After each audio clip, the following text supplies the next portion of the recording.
오늘 아침에 견과류를 드셨습니까? 혹시 어젯밤 텔레비전을 보면서 혹은 오전 간식으로 조용히 한 줌 집어 드셨습니까?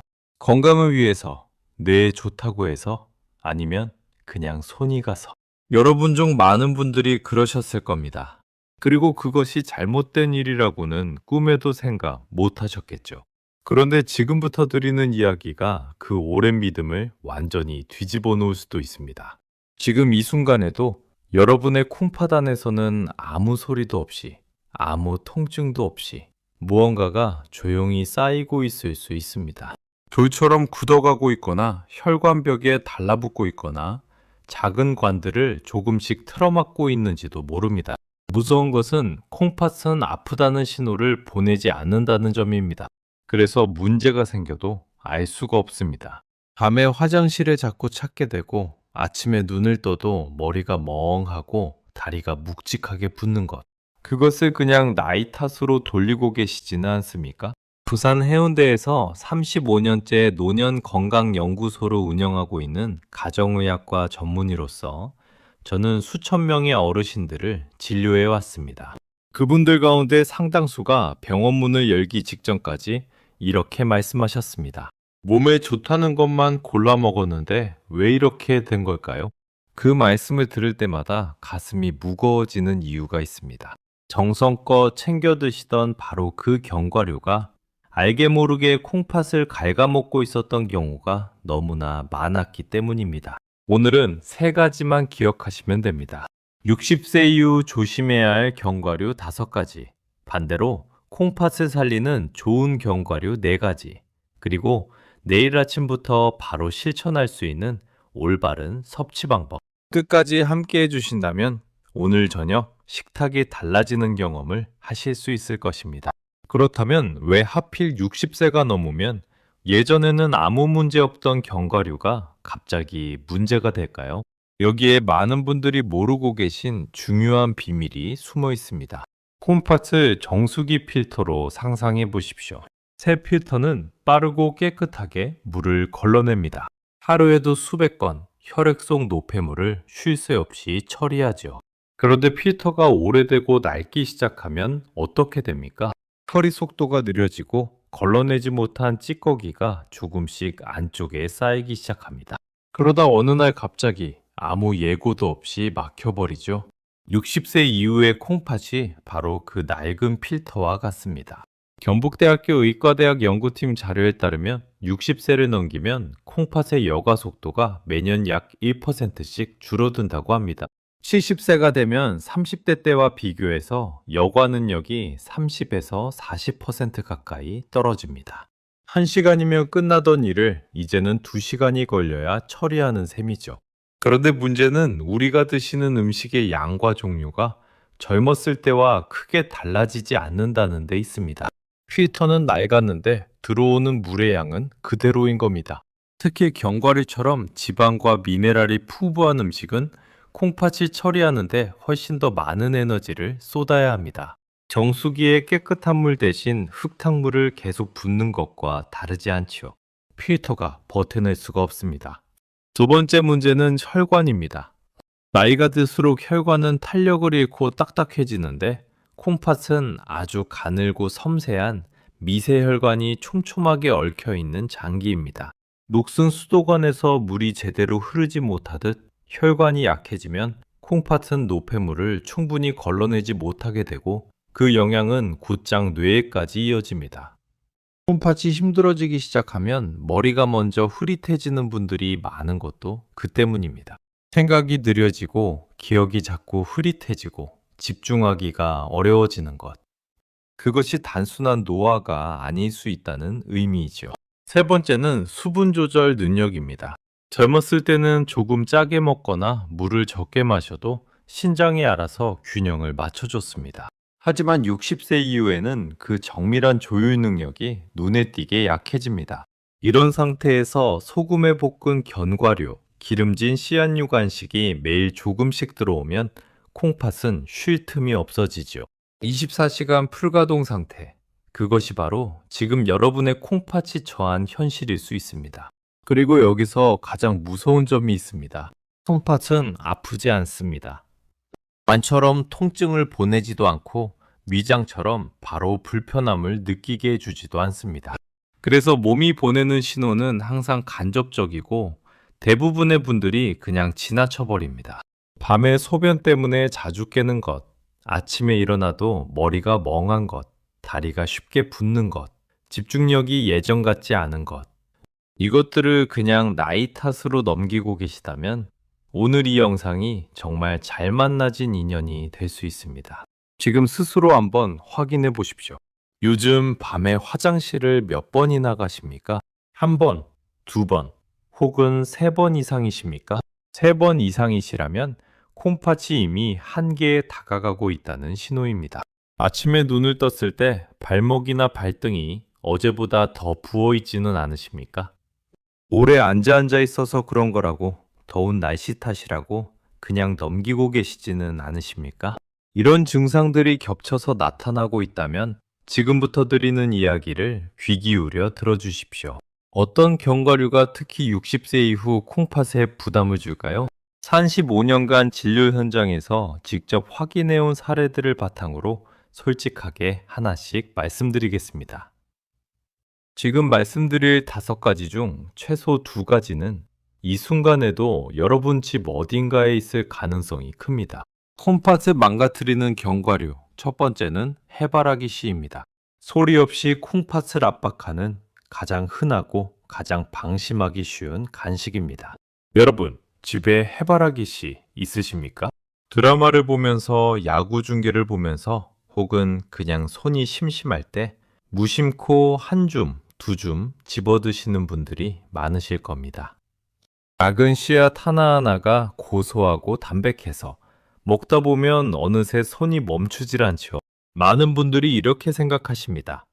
해바라기 씨는 비타민도 많고 불포화 지방산도 있으니 과자보다는 훨씬 낫지 않겠냐고요. 젊고 건강한 분들께는 크게 틀리지 않는 말입니다. 그러나 60세 이후의 콩팥에게는 이야기가 완전히 달라집니다. 해바라기 씨 안에는 옥살산이라는 성분이 생각보다 많이 들어 있습니다. 건강에 좋다고 알려진 시금치와 비교해도 약 3배에 달하는 양이지요. 옥살산은 몸에 들어오면 반드시 콩팥을 통해 걸러져 나가야 하는 물질입니다. 수도관에 물때가 서서히 끼는 장면을 떠올려 보십시오. 처음에는 아무렇지 않아 보이지만 조금씩 쌓이다 보면 어느 날 갑자기 물이 막혀버립니다. 옥살산도 마찬가지입니다. 콩팥의 작은 관 안에서 결정처럼 굳어가다가 어느 순간 신장 결석이 되어버리는 것입니다. 관련 통계를 보면 60세 이상에서 신장 결석 발생률은 30대보다 약 2.8배 높습니다. 그리고 결석 환자분들의 식습관을 들여다보면 씨앗류 간식을 즐기시던 분들이 결코 적지 않았습니다. 우연이 아닙니다. 제가 진료해온 환자 중 지금도 생생하게 기억나는 분이 계십니다. 부산 동래에 사시는 69세 남성분으로 불과 1년 사이에 신장결석으로 2번이나 응급실을 찾으셨습니다. 허리를 부여잡고 오신 그분께 평소 식습관을 여쭤보니 매일 저녁 텔레비전을 보면서 해바라기 씨를 한 줌씩 드신다고 하셨습니다. 그 정도는 별것 아니지 않냐고 하시면서요.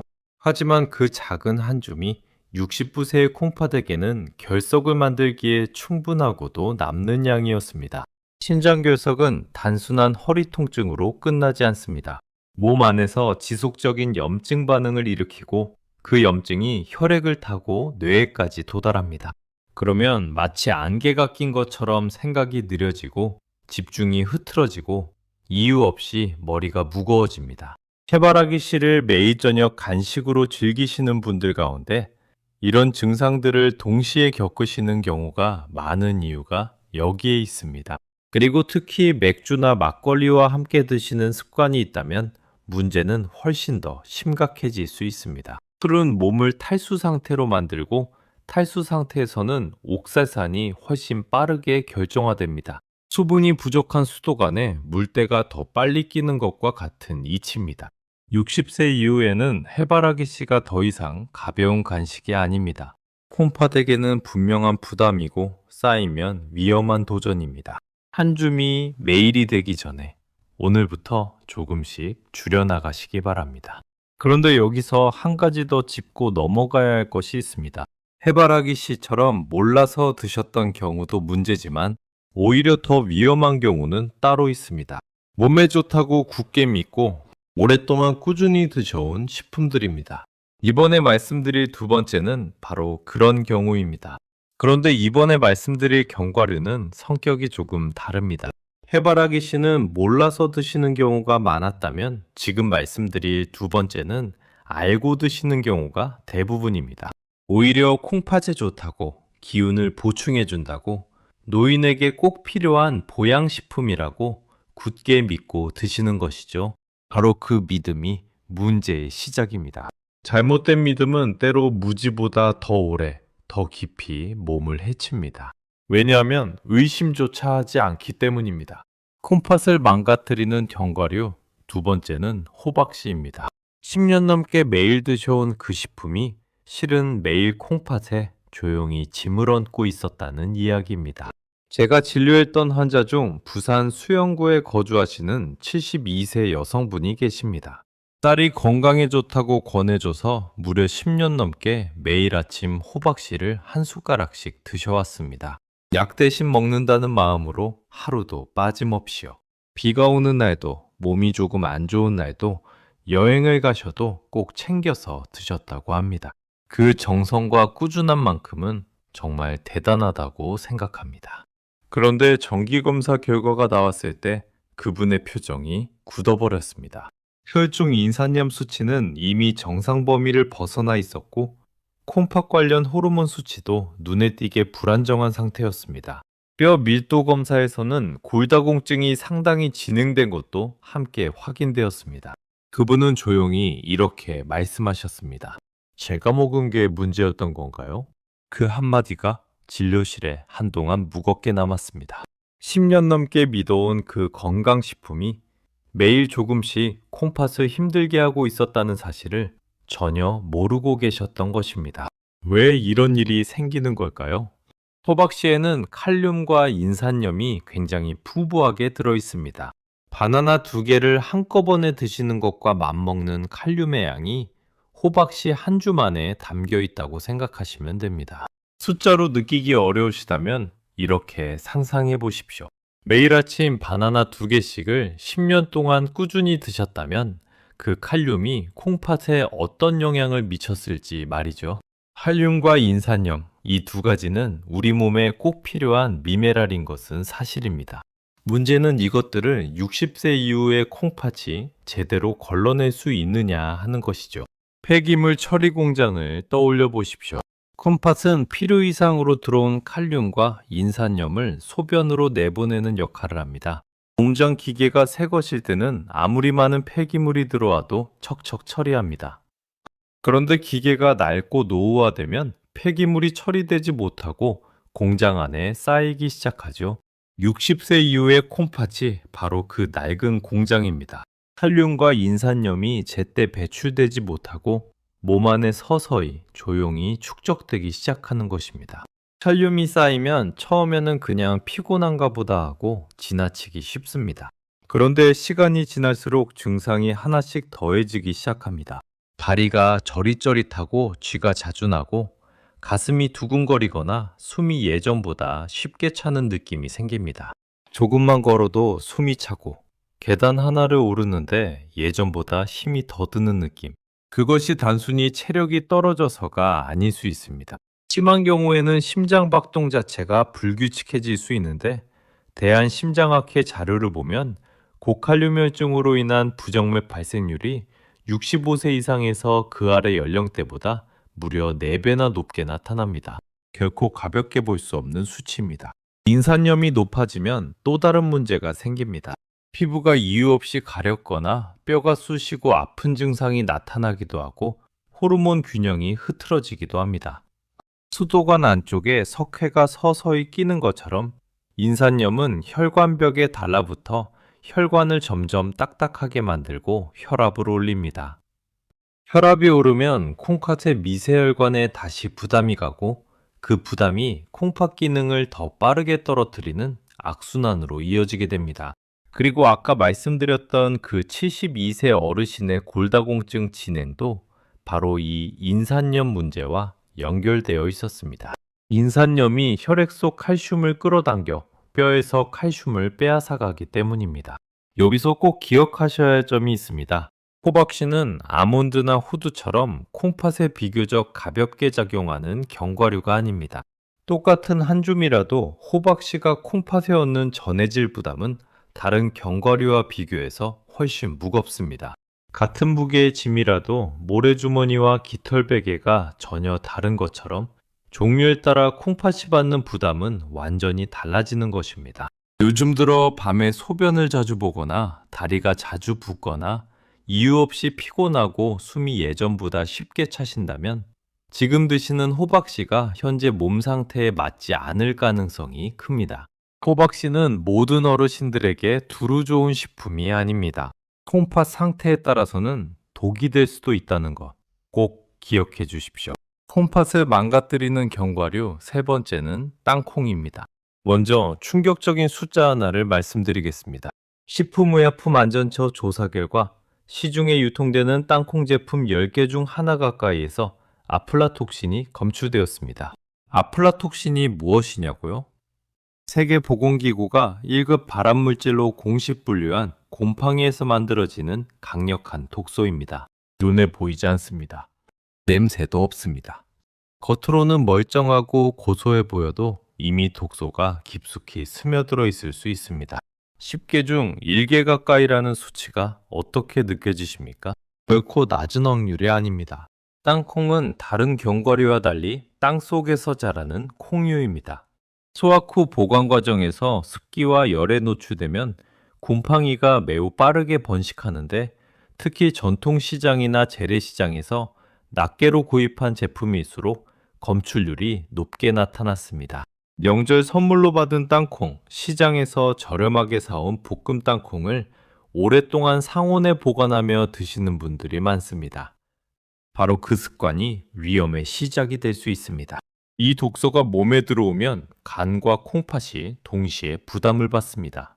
한 집에 2대의 청소기가 있는데 한 청소기가 먼저 쓰레기를 빨아들이고 남은 것을 다른 청소기가 다시 치워야 하는 상황과 같습니다. 간이 먼저 독소를 해독하려 하고 그 과정에서 생긴 부산물을 콩팥이 다시 걸러내야 하기 때문입니다. 젊고 건강할 때는 몸이 어느 정도 감당할 수 있습니다. 하지만 60세 이후에는 이 처리 과정 자체가 콩팥에 큰 스트레스로 작용하고 그것이 반복될수록 콩팥은 조금씩 더 지쳐가게 됩니다. 여기에 조리 방식의 문제까지 더해집니다. 우리 주변에서 접하는 땅콩의 대부분은 소금에 절이거나 기름에 볶아진 상태이죠. 소금에 볶은 땅콩 한 줌 안에 하루 권장 나트륨 섭취량의 10%가 들어있습니다. 무심코 한 줌 집어 먹었을 뿐인데 하루 소금 섭취량의 10분의 1이 그 한 줌 안에 담겨 있는 셈입니다. 이 나트륨과 산화된 기름은 혈압을 빠르게 올리고 콩팥의 미세혈관을 더 빨리 지치게 만듭니다. 특히 술과 함께 드시는 땅콩은 탈수를 심하게 만들어 콩팥을 이중으로 힘들게 합니다. 술은 소변을 자주 보게 만들어 몸의 수분을 빼앗고 땅콩의 소금기는 남아있는 수분마저 잡아당깁니다. 콩팥은 이 혼란 속에서 균형을 찾으려고 밤새 일해야만 하는 것입니다. 그래서 저녁마다 술 한 잔에 땅콩 한 줌을 드시는 분들 가운데 이유 없는 피로, 다리 부종, 소변색이 짙어지는 현상, 아침에 머리가 무거운 느낌을 호소하시는 경우가 정말 많습니다. 제가 진료실에서 가장 안타까울 때가 언제인지 아십니까? 어르신들이 이런 말씀을 하실 때입니다. 이렇게 위험한 줄 알았으면 진작 안 먹었을 텐데요. 그 말씀이 마음에 오래 남습니다. 문제는 땅콩이 너무 익숙해서 너무 오래된 간식이어서 아무도 의심하지 않는다는 점입니다. 술집에서도 집에서도 명절 선물 상자 안에서도 늘 함께해온 친숙한 음식이기 때문에 당연히 괜찮을 거라고 생각하시는 것이죠. 하지만 친숙하다는 것이 안전하다는 의미는 아닙니다. 60세 이후에는 땅콩을 건강 간식이 아니라 주의해야 할 음식으로 분류하셔야 합니다. 최근 일주일을 돌아보십시오. 땅콩을 몇 번이나 드셨습니까? 거의 매일 드셨다면 오늘부터 당장 줄이기 시작하셔야 합니다. 지금까지 호박씨와 땅콩 두 가지를 말씀드렸습니다. 호박씨는 칼륨과 인산염이, 땅콩은 아플라톡신과 나트륨이 각각 다른 방식으로 콩팥을 힘들게 한다는 것 기억하시죠? 그렇다면 달콤하고 부드러운 고급 견과류는 어떨까요? 씹기도 편하고 속도 편한데 설마 이런 것도 문제가 될까 싶으신 분들이 계실 겁니다. 안타깝게도 그 기대를 저버려야 할 것 같습니다. 오히려 고급스럽다는 이유로, 부드럽다는 이유로 더 안심하고 더 자주 드시다가 더 큰 문제를 겪으시는 분들이 적지 않습니다. 그리고 바로 여기서부터 문제의 양상이 조금 달라지기 시작합니다. 앞서 말씀드린 호박씨와 땅콩이 미네랄과 독소의 문제였다면 이제부터 말씀드릴 견과류는 또 다른 방식으로 콩팥을 압박하기 때문입니다. 앞서 말씀드린 두 가지가 주로 미네랄과 독소 문제였다면 지금부터 말씀드릴 두 가지는 조금 다른 방향에서 콩팥을 공격합니다. 그리고 이 두 가지는 오히려 고급스럽고 부드럽다는 이유로 많은 분들이 더욱 안심하고 드시는 견과류들입니다. 씹기도 편하고 속도 편하고 심지어 선물로도 주고받는 고급 간식이죠. 바로 그 안심이 가장 위험한 함정이 될 수 있습니다. 콩팥을 망가뜨리는 견과류 네 번째는 캐슈넛입니다. 건강한 간식이라고 믿으셨죠? 그런데 드시는 날마다 혈당이 요동치고 있었다면 어떻게 하시겠습니까? 캐슈넛은 다른 견과류들과 비교해서 유독 부드럽고 살짝 달콤한 맛이 매력적입니다. 단단한 호두나 아몬드와 달리 씹기도 편하고 먹고 나서 속이 부대끼는 느낌도 적어서 어르신들도 부담 없이 드시기 좋다는 인식이 있죠. 그래서 많은 분들이 이렇게 생각하십니다. 씹기도 편하고 속도 편한데 이게 무슨 문제가 있겠어? 오히려 나 같은 노인에게 딱 맞는 견과류 아닌가? 충분히 그렇게 생각하실 수 있습니다. 하지만 바로 그 편안함 뒤에 숨겨진 함정이 있습니다. 캐슈넛은 다른 견과류들과 비교했을 때 탄수화물 함량이 눈에 띄게 높습니다. 아몬드와 비교하면 2배, 호두와 비교하면 3배에 달하는 탄수화물이 들어있습니다. 쉽게 말해 먹는 순간 혈당이 빠르게 치솟는 구조를 가지고 있는 것이죠. 혈당이 급하게 오르면 우리 몸에서는 어떤 일이 벌어질까요? 인슐린이라는 열쇠가 급히 나와야 합니다. 인슐린은 세포의 문을 열어 포도당이 들어갈 수 있도록 안내하는 역할을 하는데 60세 이후에는 이 열쇠가 예전처럼 제대로 작동하지 않는 경우가 많습니다. 자물쇠가 녹슬어서 열쇠를 꽂아도 문이 잘 열리지 않는 상황. 이것을 의학적으로 인슐린 저항성이라고 합니다. 대한당뇨병학회 자료를 보면 60세 이상 한국인의 약 40%가 이미 이 상태에 해당한다고 합니다. 10명 중 4명이죠. 캐슈넛을 한 줌 드시면 몸 안에서는 이런 일이 연속으로 벌어집니다. 혈당이 급하게 오르고 인슐린이 급히 분비되고 그 과정이 반복되면서 콩팥의 작은 혈관들이 조용히 조금씩 손상되기 시작합니다. 마치 고무줄을 계속 늘렸다 줄였다 하면 결국 끊어지는 것처럼 혈당의 급격한 오르내림이 반복될수록 콩팥 혈관은 점점 더 취약해지는 것입니다. 제가 직접 진료한 환자분 중 기억에 남는 분이 계십니다. 부산 남구에 거주하시는 71세 남성분으로 당뇨 전 단계 진단을 받으신 분이었는데 과자나 단 음식은 일절 드시지 않고 대신 건강한 간식으로 캐슈넛을 챙겨 드신다고 하셨습니다. 그런데 식후 혈당 기록을 함께 살펴보니 캐슈넛을 드신 날마다 혈당이 크게 요동치고 있었습니다. 2시간 후 혈당이 190까지 올라가는 날도 있었죠. 그분은 과자 대신 건강한 견과류를 드셨다고 하셨지만 그 캐슈넛이 혈당을 과자 못지않게 흔들고 있었던 것입니다. 그분의 표정이 지금도 눈에 선합니다. 이게 왜 이런 거냐고, 분명히 건강한 걸 먹었는데 왜 이러냐고 하시면서요. 혈당이 불안정해지면 콩팥만 힘들어지는 것이 아닙니다. 뇌도 함께 영향을 받습니다. 뇌세포는 일정하고 안정적인 에너지 공급을 필요로 하는데 형광등이 안정된 전압이 있어야 제대로 켜지는 것처럼 뇌는 혈당이 고르게 유지될 때 비로소 제 기능을 발휘합니다. 혈당이 급하게 오르내리면 뇌는 에너지를 제대로 공급받지 못해서 방금 들은 말을 잊어버리거나 집중이 오래 유지되지 않거나 머리가 멍한 느낌이 드는 증상들이 나타나기 쉽습니다. 특히 캐슈넛을 오후나 저녁 간식으로 드시는 분들은 이런 변화를 더 뚜렷하게 느끼게 됩니다. 식후에 이유 없이 졸리신 적 있으십니까? 밥을 먹고 나면 꼭 눈꺼풀이 무거워지는 분들이 많습니다. 그것을 그냥 나이 탓으로 넘기시는 분들이 많은데 혈당이 급격하게 변동하고 있다는 신호일 수 있습니다. 캐슈넛 같은 고탄수화물 견과류를 오늘부터 줄여보십시오. 어떤 견과류로 대신하면 좋은지는 2장 후반부에서 말씀드리겠습니다. 홈팥을 망가뜨리는 견과류 5번째는 마카다미아입니다. 고급 선물 상자 안에 늘 들어있던 그 견과류. 사실은 60세 이후의 몸에 너무 무거운 선택이었습니다. 마카다미아를 처음 드셔보신 분들은 대부분 비슷한 반응을 하십니다. 이렇게 부드럽고 고소한 견과류가 또 있을까 하고요. 입안에서 천천히 녹는 그 식감, 한번 맛보면 잊기 어렵지요. 많은 분들이 마카다미아를 특별한 날의 간식, 심장에 좋은 고급 음식으로 떠올리십니다. 해외여행 선물로도 자주 등장하고 고급 선물 세트에도 빠지지 않고 들어가는 견과류입니다.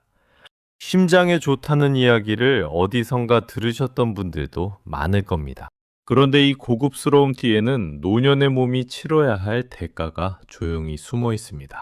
마카다미아의 칼로리 중 75% 이상이 지방에서 나옵니다.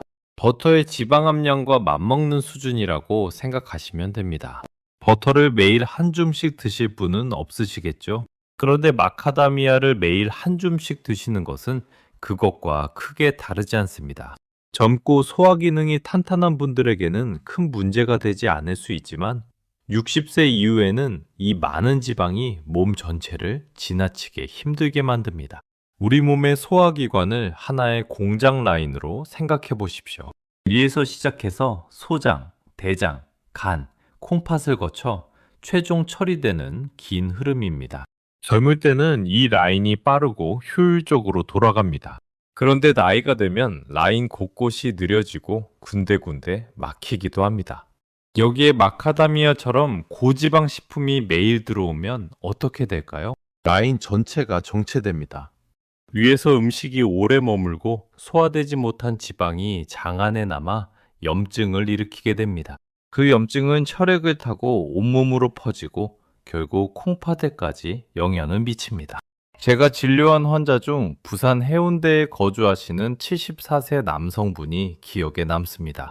심장에 좋다는 이야기를 듣고 매일 밤 마카다미아를 간식처럼 드시기 시작하셨는데 불과 석 달 만에 체중이 4kg 늘었고 중성지방 수치는 정상의 2배 가까이 상승했습니다.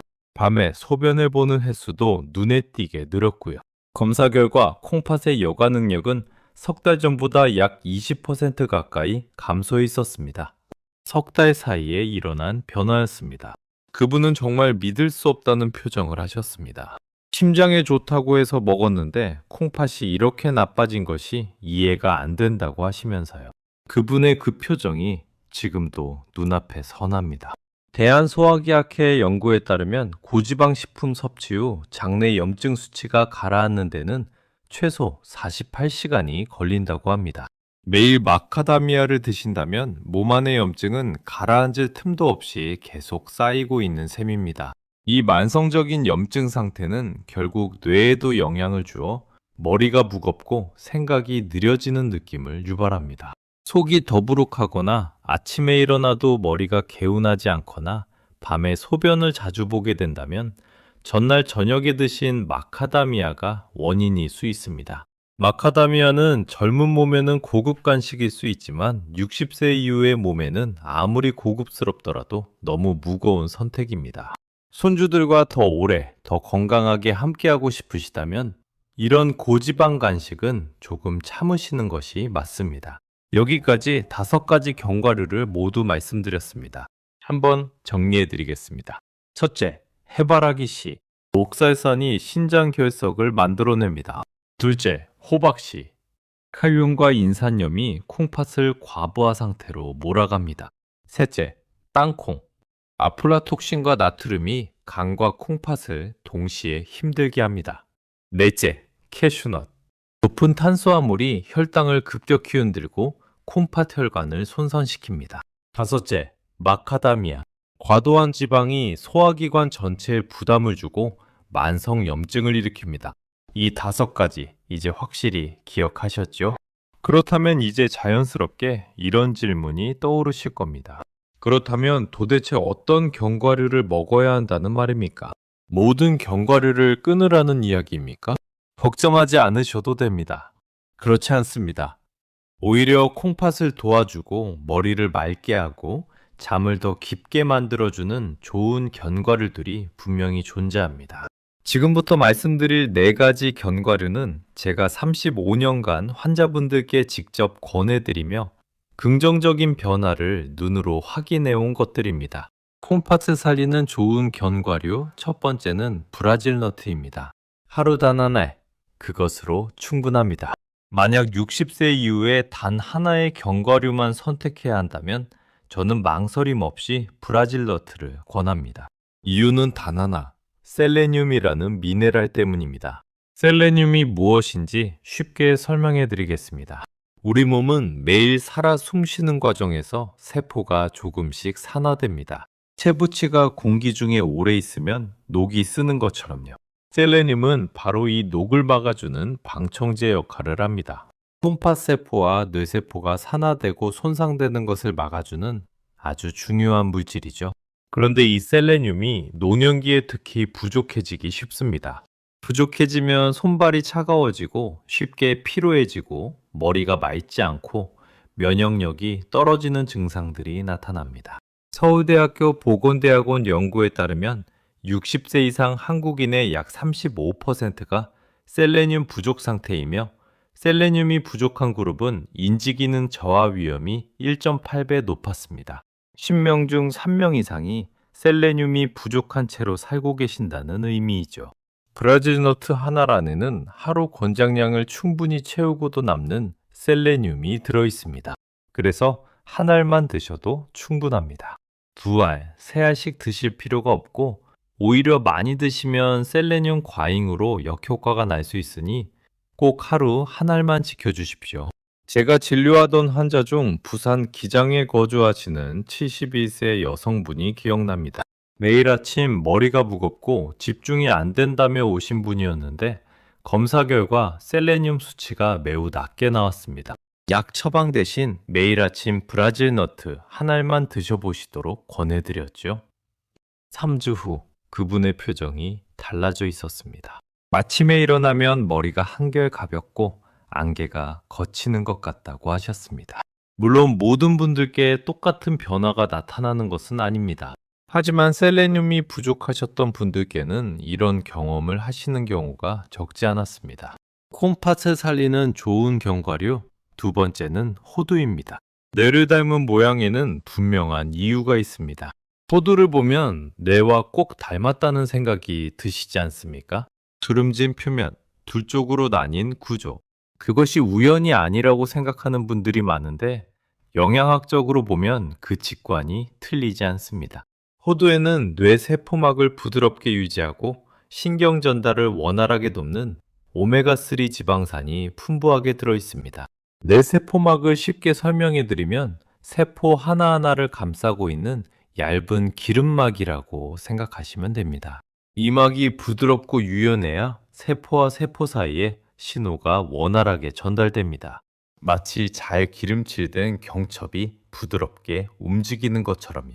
나이가 들면 이 세포막이 점차 딱딱해지면서 생각이 느려지고 기억력이 떨어지기 쉬운데 호두는 이 과정을 부드럽게 늦춰주는 역할을 합니다. 뿐만 아니라 호두는 콩팥을 포함한 혈관 전반의 염증을 줄이는 데도 도움을 줍니다. 하버드 의과대학 연구에 따르면 호두를 주 5회 이상 꾸준히 섭취한 그룹은 그렇지 않은 그룹보다 심혈관 질환 위험이 약 20% 낮았습니다.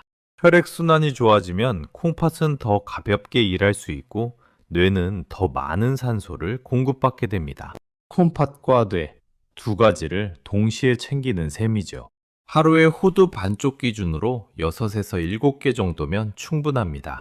마트에서 어렵지 않게 구할 수 있고 가격도 크게 부담스럽지 않습니다. 내일 아침 밥상 옆에 호두 몇 알을 올려놓는 것부터 시작해 보십시오. 작은 변화지만 꾸준히 이어가다 보면 몸이 먼저 알아차립니다. 그렇다면 여기서 한 가지 질문이 생깁니다. 호두처럼 도움이 되는 견과류는 또 어떤 것들이 있을까요? 그리고 더 중요한 것은 좋은 견과류라 하더라도 어떻게 먹느냐에 따라 약이 되기도 하고 오히려 부담이 되기도 한다는 점입니다.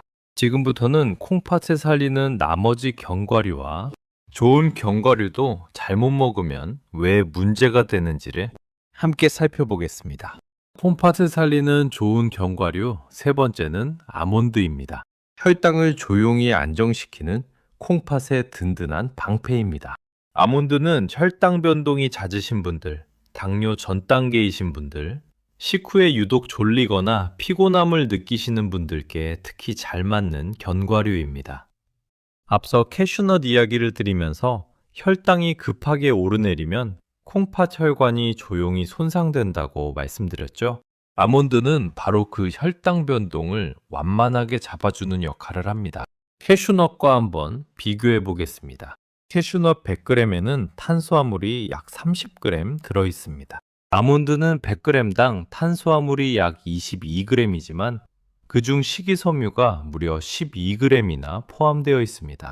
식이섬유는 소화를 천천히 진행시키는 역할을 해서 혈당이 급하게 오르는 것을 막아줍니다. 실제로 혈당에 영향을 주는 유효 탄수화물은 아몬드 쪽이 훨씬 적은 셈이죠. 마치 같은 언덕이라도 완만한 경사로 천천히 오르는 것과 가파른 절벽을 단숨에 오르는 것의 차이와 같습니다. 몸이 받는 부담이 전혀 다릅니다.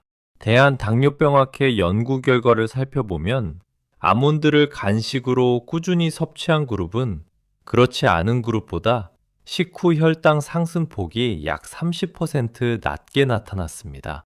혈당이 안정되면 콩팥 혈관이 보호되고 뇌 역시 일정한 에너지를 공급받아 집중력과 기억력이 한결 또렷해집니다. 야간 빈뇨, 피로, 눈이 침침해지는 증상도 완만하게 개선되는 분들이 많습니다. 아몬드는 아침이나 오전 간식 시간에 한 줌보다 적게 10알에서 15알 정도를 드시는 것이 가장 좋습니다. 그리고 한 가지 중요한 점이 있는데 소금에 볶거나 양념이 된 아몬드보다는 생아몬드 또는 아주 약하게 볶은 무염 아몬드가 훨씬 좋습니다. 마트에서 무염이라고 표시된 제품을 찾으시면 어렵지 않게 구하실 수 있습니다. 콩팥을 살리는 좋은 견과류 네 번째는 피스타치오입니다. 깊고 편안한 잠으로 이끌어주는 작지만 소중한 열쇠입니다. 마지막으로 소개해드릴 견과류는 피스타치오입니다. 피스타치오를 건강과 수면에 연결짓는 분들이 아직 많지 않아서 오늘 이 이야기가 특히 새롭게 들리실 수 있을 것입니다. 피스타치오에는 자연적인 멜라토닌이 풍부하게 들어 있습니다. 멜라토닌은 우리 몸의 생체 시계를 조율하고 깊은 수면을 유도하는데 핵심적인 역할을 하는 호르몬입니다. 그런데 이 멜라토닌이 왜 콩팥 건강과 연결될까요? 여기에 많은 분들이 놓치고 계신 중요한 연결고리가 있습니다. 우리 몸은 밤에 잠을 자는 동안 낮 동안 쌓인 노폐물을 청소하고 손상된 세포를 수리하고 콩팥을 포함한 여러 장기들을 회복시킵니다. 멜라토닌은 이 수리 작업이 시작되도록 신호를 보내는 역할을 합니다. 그런데 60세 이후에는 이 호르몬의 분비가 젊었을 때의 절반 가까이 줄어듭니다. 그 결과 잠이 얕아지고 자주 깨게 되고 몸의 야간 수리 기능 자체가 떨어지게 됩니다. 콩팥이 밤사이 충분히 쉬지 못하는 것이죠. 국립수면연구소 자료에 따르면 60세 이상에서 수면장애 유병률이 40%를 넘는다고 합니다. 10명 중 4명이 잠을 제대로 못 주무신다는 의미입니다. 피스타치오는 수면제를 대신하지는 않지만 몸이 스스로 잠들 수 있는 환경을 부드럽게 만들어주는 역할을 합니다. 피스타치오 100g에는 멜라토닌이 다른 견과류보다 10배 이상 높은 수치로 들어 있습니다. 제가 진료한 환자 중 부산 연제구에 거주하시는 76세 여성분이 기억에 남습니다.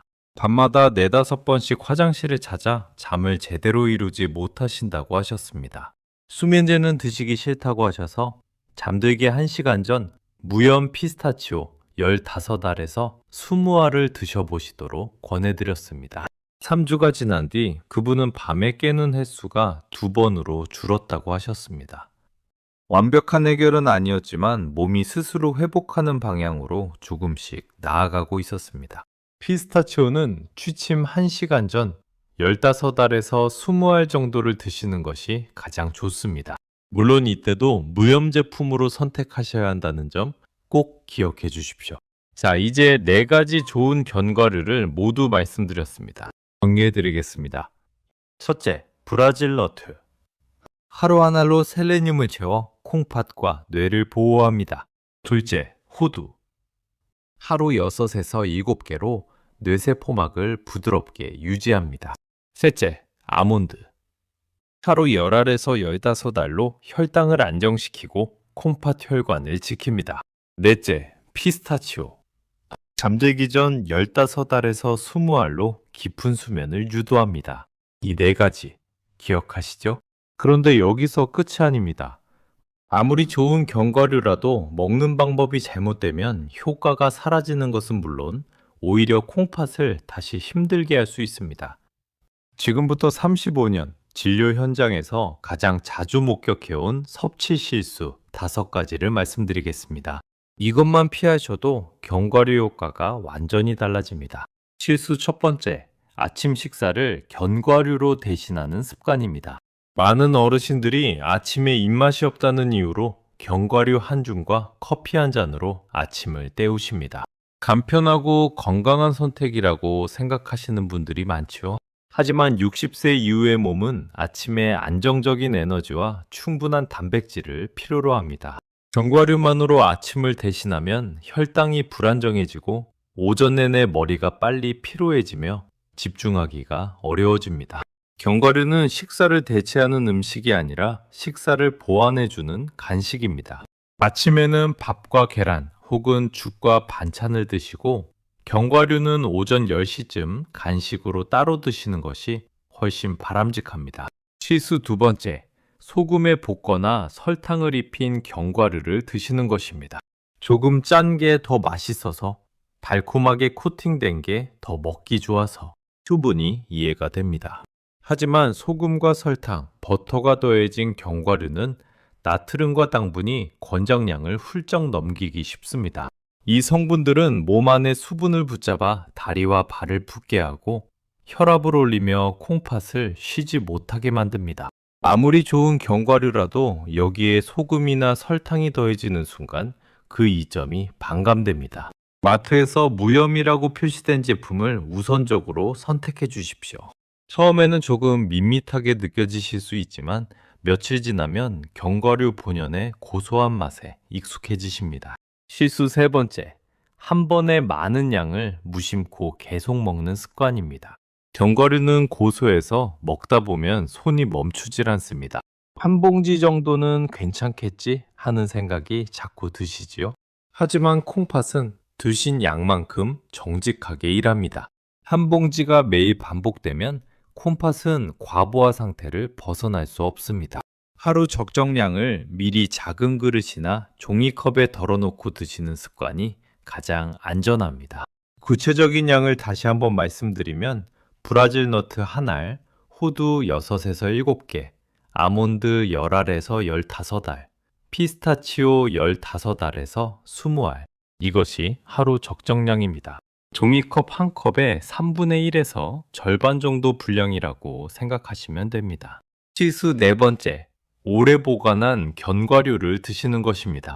견과류 속 불포화 지방산은 빛과 열, 그리고 시간에 매우 민감합니다.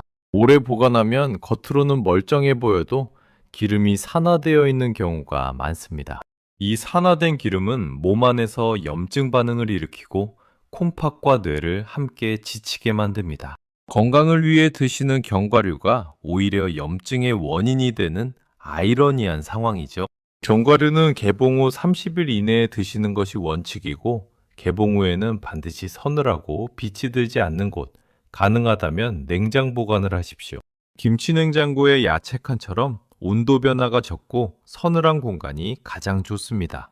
실수 5번째, 자신의 몸 상태를 확인하지 않고 무조건 드시는 것입니다. 이것이 가장 중요한 마지막 실수입니다. 오늘 말씀드린 좋은 견과류들도 모든 분들께 똑같이 좋은 것은 아닐 수 있습니다. 만약 이미 신장 기능 저하 진단을 받으셨거나 당뇨병 혹은 당뇨 전 단계이시거나 지속적인 야간 빈뇨와 다리 부종이 있으시다면 어떤 견과류든 드시기 전에 반드시 담당 의사와 상담하시는 것이 먼저입니다. 음식은 약이 아닙니다. 하지만 내 몸 상태를 알고 드시는 음식과 모르고 드시는 음식은 결과가 전혀 다를 수 있습니다. 1년에 한 번 간단한 혈액 검사와 소변 검사로 콩팥 기능을 확인하는 습관을 꼭 들여주십시오. 자, 이제 오늘 이야기를 마무리할 시간입니다. 꽤 긴 여정을 함께 해주셨습니다. 처음부터 끝까지 함께 해주신 여러분께 진심으로 감사드립니다. 오늘 말씀드린 내용을 한눈에 정리해 드리겠습니다. 피해야 할 견과류 5가지. 첫째, 해바라기 씨는 옥살산이 신장 결석을 만듭니다. 둘째, 호박 씨는 칼륨과 인산염이 콩팥을 과부하로 몰아갑니다. 셋째, 땅콩은 아플라톡신과 나트륨이 간과 콩팥을 동시에 힘들게 합니다. 넷째, 캐슈넛은 높은 탄수화물이 혈당을 급격히 흔듭니다. 다섯째, 마카다미아는 과도한 지방이 소화기관 전체에 부담을 줍니다. 선택해야 할 견과류 4가지. 첫째, 브라질너트 하루 한 알로 셀레늄을 채웁니다. 둘째, 호두 6에서 7개로 뇌와 혈관을 지킵니다. 셋째, 아몬드 10알에서 15알로 혈당을 안정시킵니다. 넷째, 피스타치오 취침 전 15알에서 20알로 깊은 잠을 유도합니다. 올바른 섭취법 5가지. 첫째, 견과류는 식사 대신이 아니라 보완으로 드십시오. 둘째, 무염 제품을 선택하십시오. 셋째, 하루 적정량을 미리 덜어놓고 드십시오. 넷째, 개봉 후 30일 이내 드시고 냉장 보관하십시오. 다섯째, 콩팥 이상이 있으시면 반드시 의사와 상담하십시오. 복잡하지 않습니다. 이것만 지키셔도 몸이 달라지기 시작합니다. 콩팥이 편해지면 몸 전체가 가벼워집니다.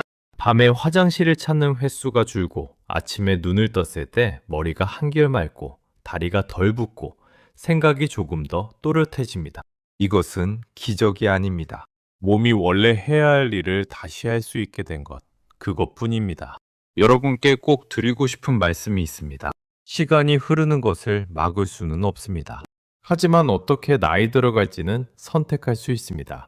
더 무겁고 더 흐릿해지는 삶이 아니라 조금 더 가볍고 조금 더 또렷한 삶을 선택하실 수 있습니다.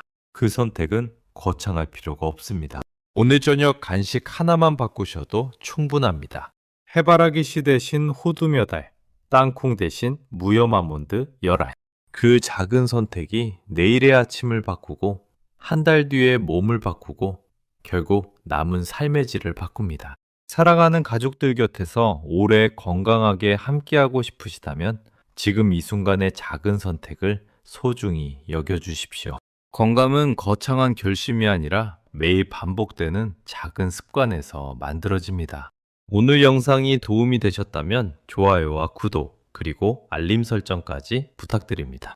구독과 알림 설정을 해두시면 앞으로도 약에 의존하지 않고 생활 속에서 콩팥과 뇌를 지키는 건강 정보를 가장 먼저 받아보실 수 있습니다. 그리고 이 영상이 유익하셨다면 주변의 부모님, 형제, 이웃 어르신들께도 꼭 공유해 주십시오. 모르고 계신 분들께 이 정보가 전해진다면 그것만으로도 누군가의 삶이 달라질 수 있습니다. 댓글에 지금 어디에서 이 영상을 시청하고 계신지 남겨주시면 정말 감사하겠습니다. 여러분의 댓글 하나하나가 이 채널을 이어가는 큰 힘이 됩니다. 오늘도 끝까지 함께 해주셔서 진심으로 고맙습니다. 늘 건강하고 편안한 하루 되십시오.